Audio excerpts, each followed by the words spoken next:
I'm going to jump in there, Steve, because I think Yeah, one of go the ahead. big things to think about, one of the things we think about a lot is when people turn to AI, and it doesn't matter which one. It could be ChatGPT, it could be Claude, it could be Perplexity, it could be Grok.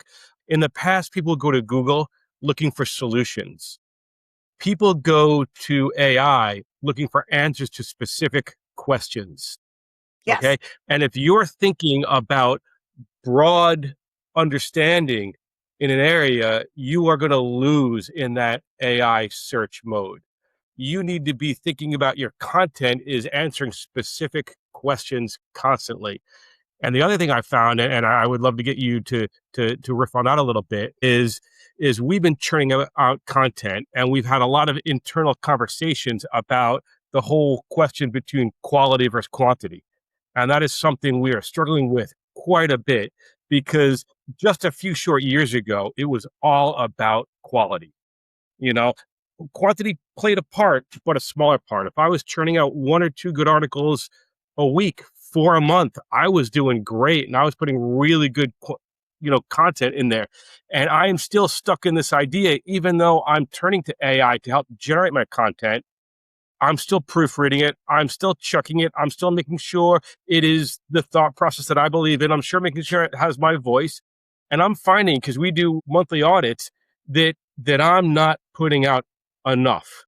And I thought I was putting out a ton compared to what I was putting out a few years ago. So let's talk strategy for content for a second and Yes. I was going explain to to say me it what needs your to have a content, job. what's your content strategy at the highest level? What are you thinking about in terms of your content? And do you have a pillar-based content strategy in place? Well, the answer to those is yes, and I don't want to make this about me, but to make it about me for just a second, one of the things that we're struggling with is we're trying to define a new category. So all my pillars are new pillars and new definitions and new phrases, but there's so much noise out there. So I'm shifting that strategy a little bit to try and piggyback on some of what's already out there, but turn the ship Yeah. slowly a little Well, bit. it's got to be related search phrases. So we actually have recently pivoted the organization instead of selling a SEO and paid media, which I've been doing for 20 years.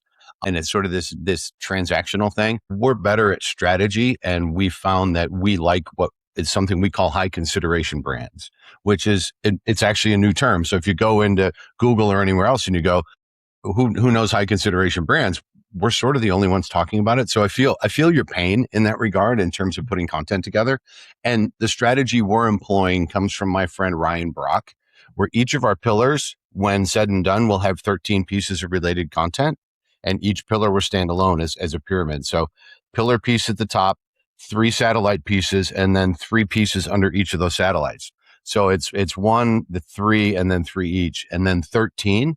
His research over the years, because he ran a software platform for a while. Their research showed that if you set up your pillars with 13 pieces of related content, you will get up to 35% greater organic exposure, which also means if you're architected well for the robots are going to pick that up and cite you more. That's interesting because that is the other thing we've done that since part of the purpose of this summer is exposure is you need to write for geo. It needs to be readable for humans, but you need to Yeah. write for geo. You do. Yeah. And every article and every piece of content we put out has a TLDR, has Yeah. an FAQ section, has Right on it. it's yeah. Well, and now we're hearing that FAQs might not be as important, but I never trust what Google tells me. Yeah. I've learned that in 20 years in this space. But you're actually doing the right things. The other things that we recommend are a dense first paragraph because it will pull direct quotes out of that paragraph. So if you've been around long enough, you remember what keyword stuffing was. And as SEOs, we used to make a living doing keyword stuffing, or I used to hide a bunch of content in style sheets and other things the users couldn't see until Google caught up. So now what they're doing is they're looking at that first paragraph and they're actually chunking that out to answer the question. So you might actually show up as a direct reference if they save that chunk. So it's a funny little space, but it's changing so fast.